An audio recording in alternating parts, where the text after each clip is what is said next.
Greetings, friends! For today's art activity, we are creating a heart art collage. The first thing we're going to need to do is gather up our materials. I'm going to need some construction paper. I found these old greeting card envelopes in different colors that I liked that I'm going to use for my artwork. Make sure you ask your parents' permission before using any materials that you find around your house. Next, I'm going to need a piece of paper to glue my torn pieces onto. I used white paper, but you can use any kind of paper that you might have in your house, including a piece of cardboard. Next, I'm going to need a piece of paper for making my heart stencil. Again, it does not have to be white. It can be any kind of paper that you might have in your house. We are going to use glue today to glue down the different pieces. I used the white glue, but if you don't have that, a glue stick would also work just fine. Now, the scissors. We are not going to use scissors for tearing the paper. That we're going to do with our fingers, just by taking the pieces and tearing them. But we will need the scissors today for making the heart stencil. So hold on to them and save them for part 2 of the project. Next, I'm going to need a black crayon to draw the heart by tracing my stencil onto my collage. Then I'm just going to color in around the outside with that black crayon. You can also use colored pencil, marker, paint, whatever it is you might have at your house. So let's gather up our materials and let's get to work.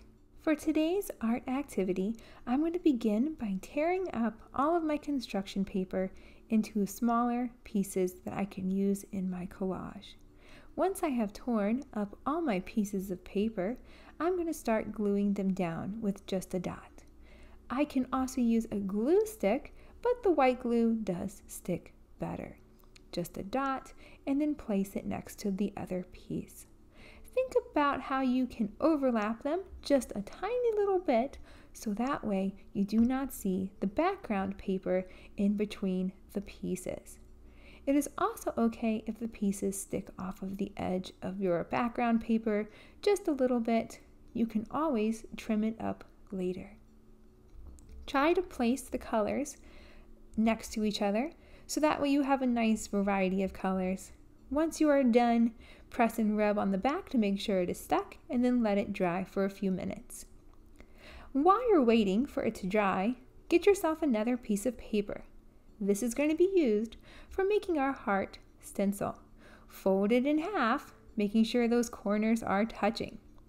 Now, on the side that's creased, right here on the side with the crease, not the flap, but the crease, we are going to draw half of a heart. I'm going to go down from the top just a little bit, and I'm going to practice draw. So I'm going to imaginary or pretend draw half the shape of a heart by curving up and then back down.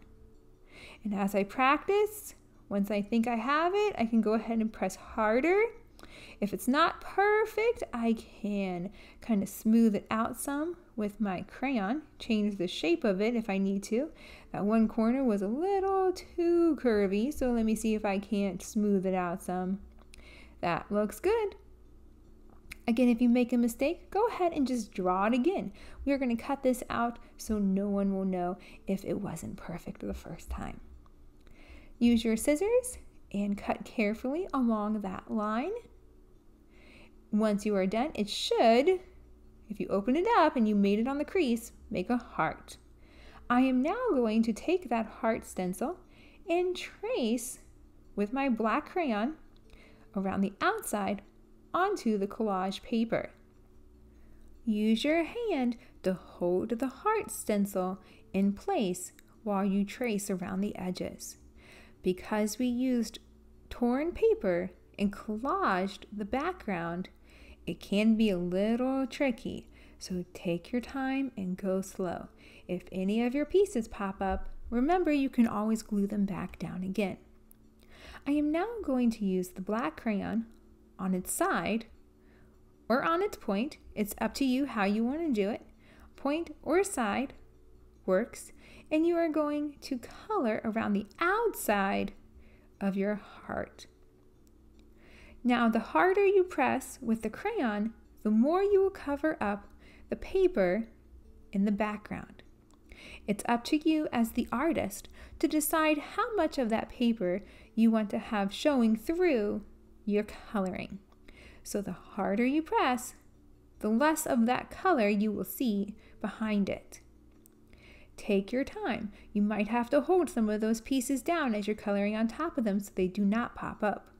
Again, if something comes off, just glue it back down and keep going.